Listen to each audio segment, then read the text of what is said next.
Up in Wisconsin, where it's always snowing, Norwegian cowboys have fun every day. Yahoo! Out on the... Now I have the pleasure of introducing Ed Garvey, a wonderfully progressive attorney and the founder of Fighting Bob.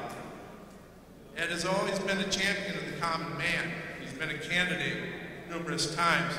I don't think he's ever won anything because, you know, Ed, he's not a smooth liar all loaded up with those Frank Luntz talking points. He tells you the unvarnished truth when Ed talks. And that's really what today is about, the truth. So we get a whole day of nothing but the truth. And I want to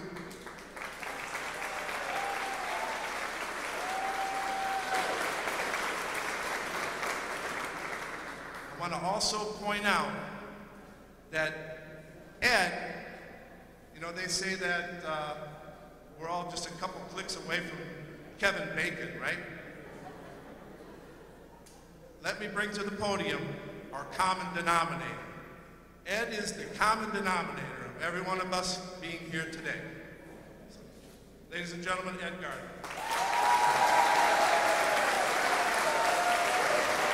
Thank you. Thank you very much.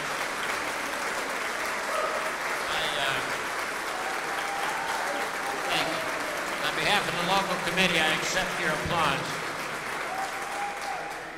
That applause goes to the local committee for all the work that they put in to make this reality. So, thank you.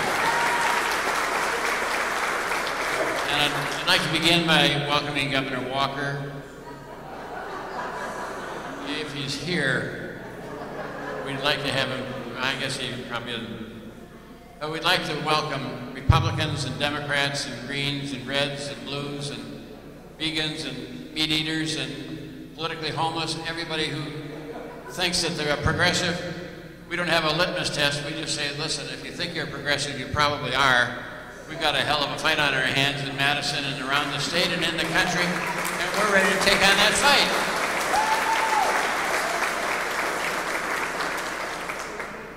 I just was thinking about that first aid station.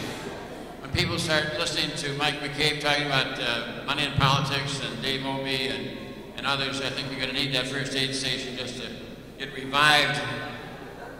What's happened to this state is really quite remarkable when you think about it. When we were growing up in this state, we looked at people and said, what are their ideas if they're going to run for public office? Bill Proxmire used to just collect enough money to pay for the stamps to send back the checks that he was receiving. I always thought that was a little too cheap on Bill's part and thought he ought to pay for that himself, but he told me to shut up. But seriously, we looked at that. I grew up in Burlington, Wisconsin. It's the home of the Liars Club. So some people ask me, how could you possibly run for office if you came from a home that has the Liars Club? And I said, hell, in Burlington we had a club for liars. In Madison they run around loose. So I think when you look at the national scene and realize that Paul Ryan is now the intellectual leader of the Republican Party, what more do you have to say? Here's a guy who has the courage to say that we ought to get rid of Medicare. Get those people out of their beds and out of their wheelchairs and, you know, take care of themselves. What is wrong with these people? My guess is they never have children. Because if you had children and you have parents and you've got brothers and sisters to worry about, then you care about Social Security and you care about Medicare and you care about Medicaid. You're not going to have some screwball say that it'd be better off if we privatized it or get rid of it altogether. How could you possibly look at people in the eye and say, I'm in favor of getting rid of Medicare? I just don't get it, and I don't think anybody else is going to get it either, except for Newt Gingrich, who's the second leading intellectual.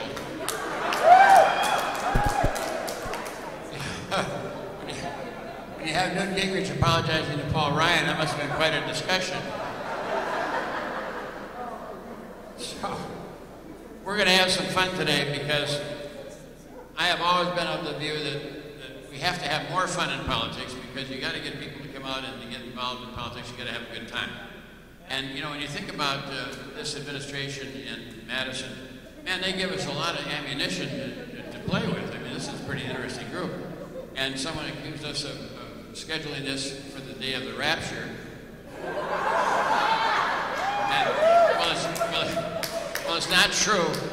I'm going to ask those of you who are not selected, because I will be selected to fly out to Jerusalem. Those who are not selected, would you still clean up the place, because we do have some obligations to go beyond 6 o'clock tonight. So if you could do that for us, we would greatly appreciate it. I mean, how do you not figure, well, never mind, I better stay off the rapture. I have the pleasure of introducing Mike McCabe, almost back on schedule. We started just a little bit late, but it's so much fun to see you, and I wish all of you at some point during the day come up here and take a look out here and see, the crowd that's here, because it's a good-looking crowd, and people are, I think, delighted that for once, instead of saying we're having a statewide meeting, come to Madison or Milwaukee, we're saying to people in Madison and Milwaukee, why don't you come up here to the back?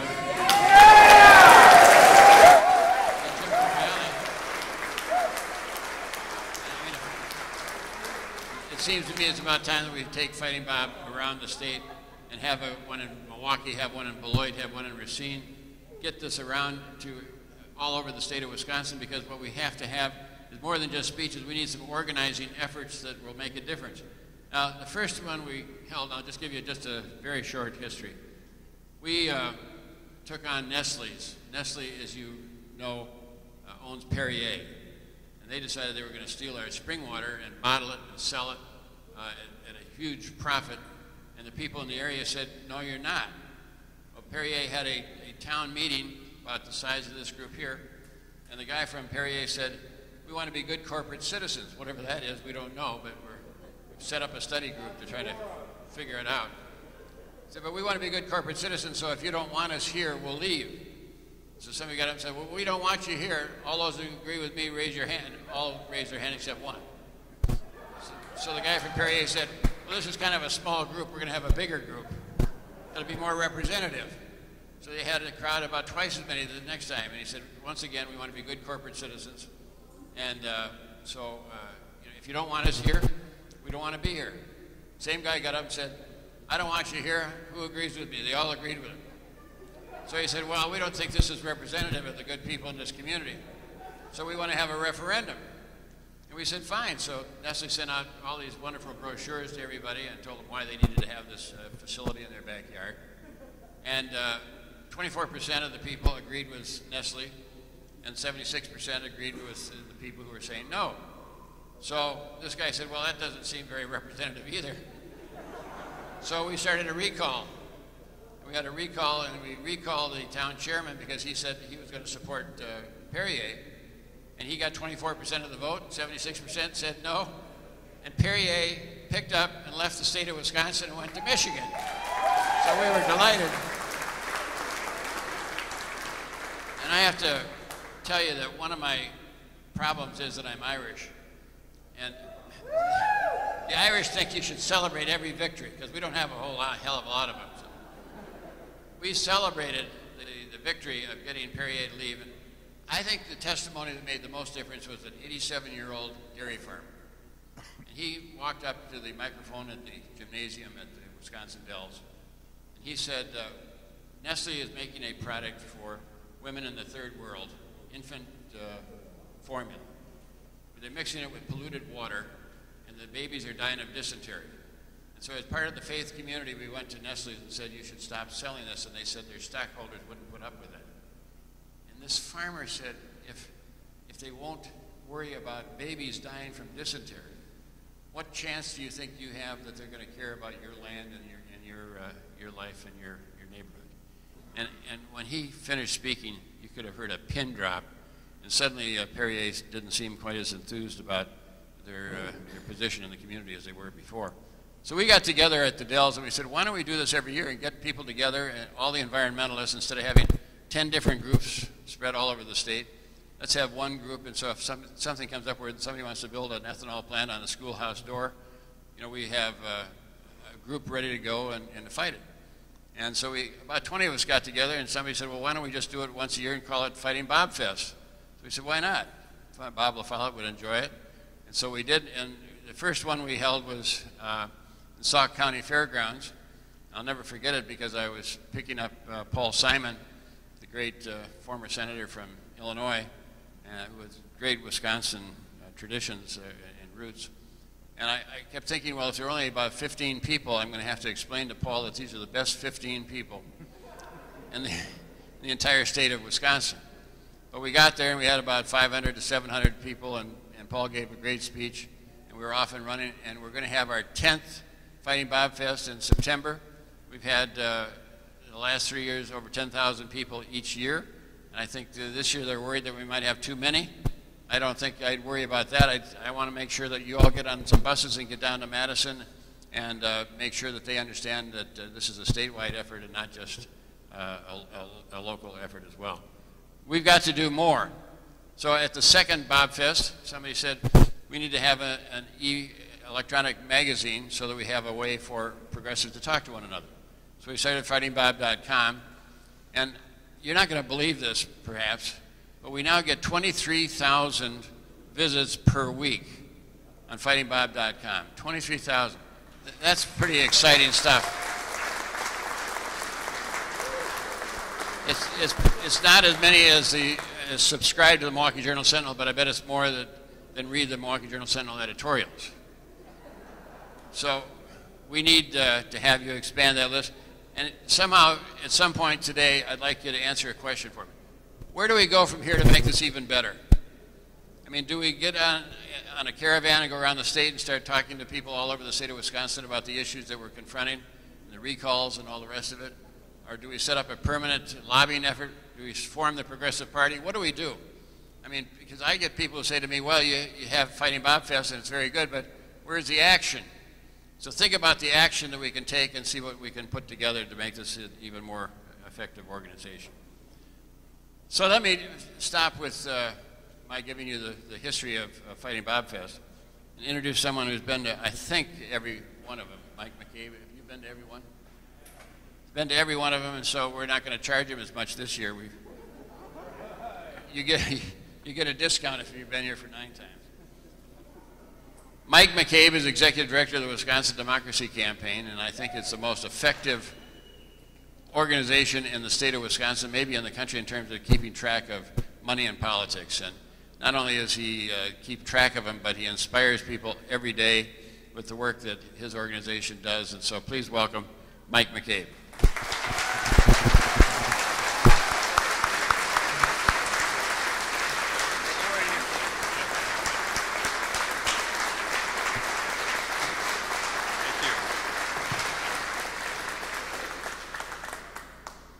Thank you. It's good to see you.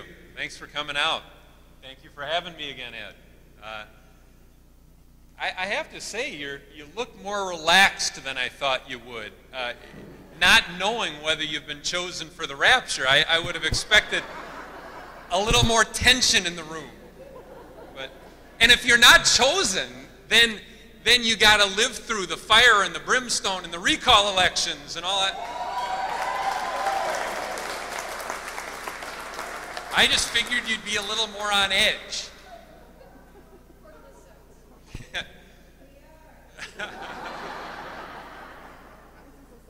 You're hiding it well. You're hiding it well. Over the course of today, you're going to hear a lot of talk about what we should do, about Citizens United and about money and democracy and about the condition of our democracy and about the spot that we're in here in the state of Wisconsin and what we're up against. And, there are going to be a lot of ideas thrown around today and a lot of plans I hope can be cooked up over the course of today that can help us do a better job of rescuing the state of Wisconsin over the weeks and months and years to come.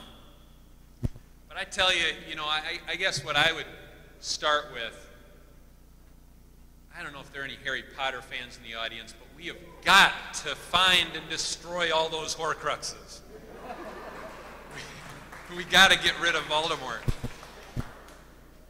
We also got to stop trying to export democracy, because it is creating chronic shortages of it here at home.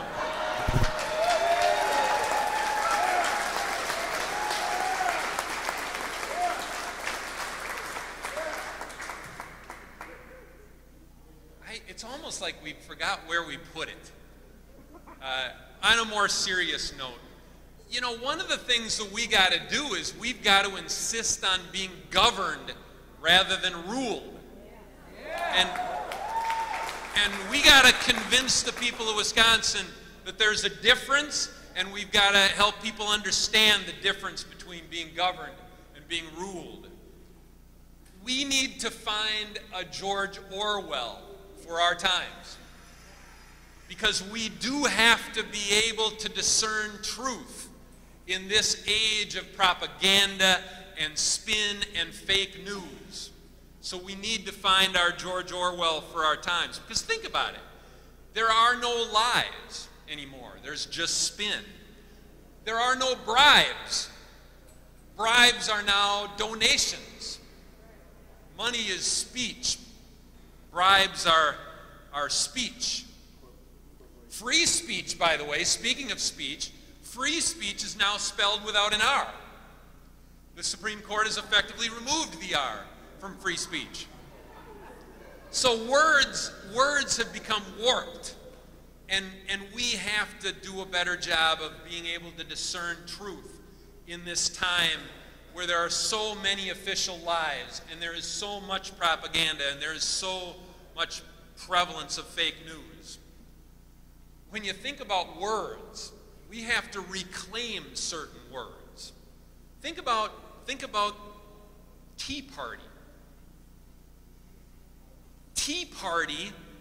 The Tea Party was an act of civil disobedience against corporate rule, against the East Indian Trading Company.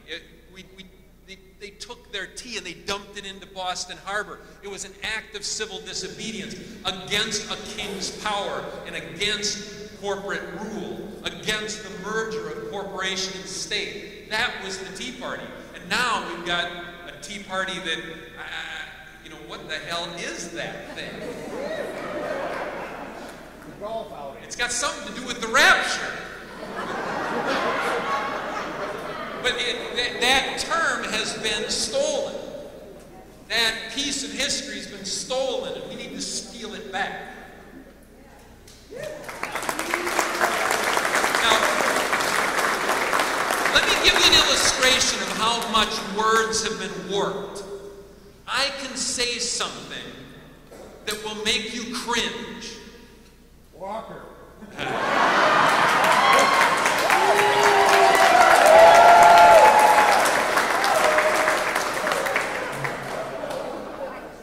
Got to stop stealing my punchlines. Damn it. Well, let me try something else on you then. Try this on for size. I am a Republican. And, see? There you were, recoiling in horror. I am a Republican, and I am a Democrat. I just don't happen to capitalize either word.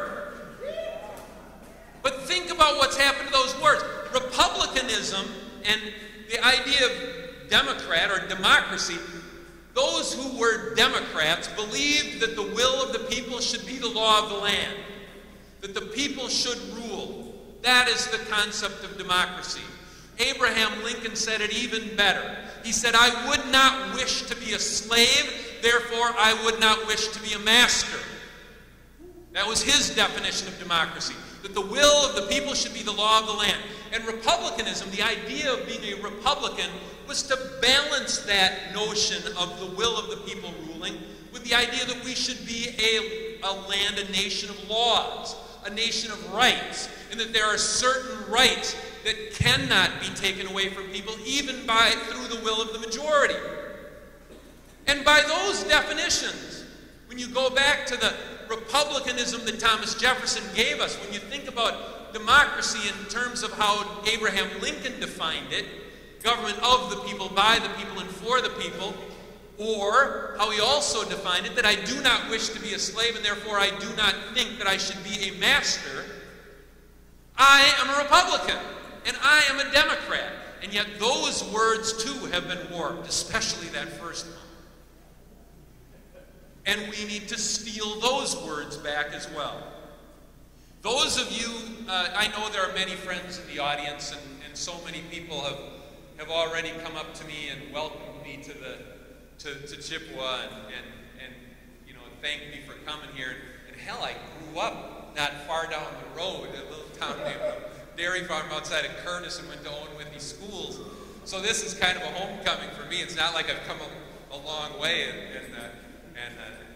but there are a lot of friends in the audience. But for those of you who don't know me or don't know the Wisconsin Democracy Campaign, let me give you a sense of what our creed is. If I had to sum up what the Democracy Campaign's creed is, I would start with this: fear no politician.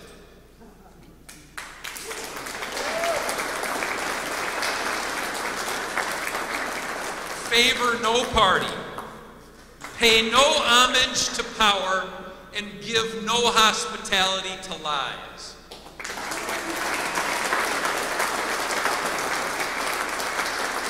That is what the Democracy Campaign tries to live by. That is our creed. That's what we hope animates our every action.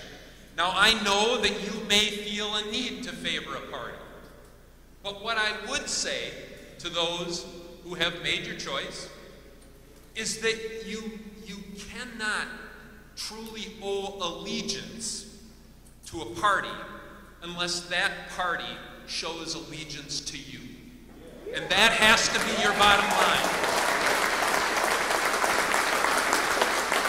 And from my vantage point, way too often, what we've got is one party that's the Tin Man with no heart.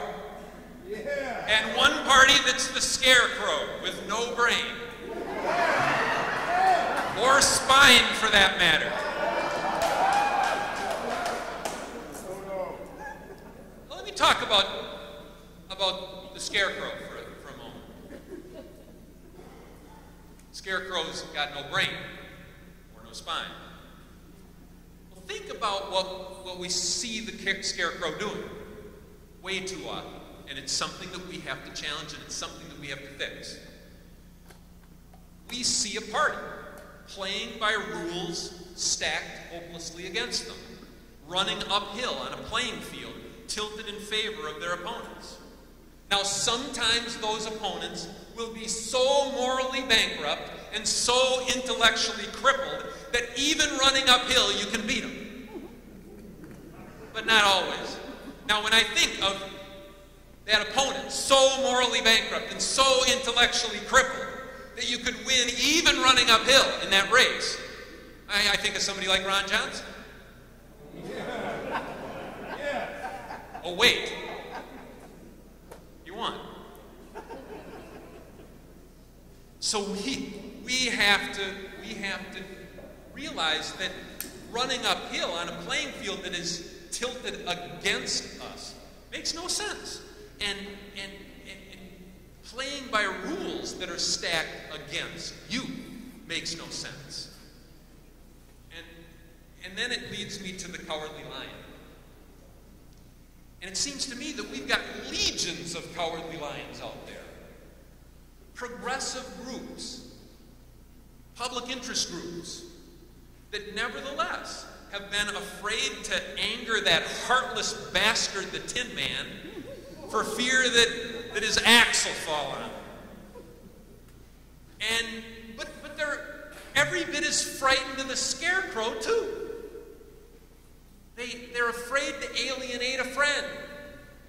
They're afraid to stand up to that Scarecrow and say, wait a second, you're constantly running uphill on a playing field that's tilted against you. The rules are stacked against you. Why don't you change those rules? Why don't you level that playing field? And they're afraid to say that for fear of alienating a friend who is heavily invested in the status quo, mindlessly playing by rules stacked against him, forever running uphill. And that's something that we have to confront, and we have to deal with, and we have to fix if we're going to reach a point where we can have a more true republic and authentic democracy.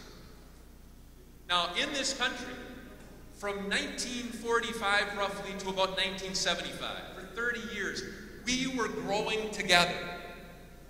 A rising economic tide was lifting all boats. And from 1975, for the next 30 years, we have been growing apart, where we see a very, very few in our country growing extraordinarily wealthy, richer by the day, and everybody else struggling to stay afloat. We are entering, if we have not already entered, a new Gilded Age.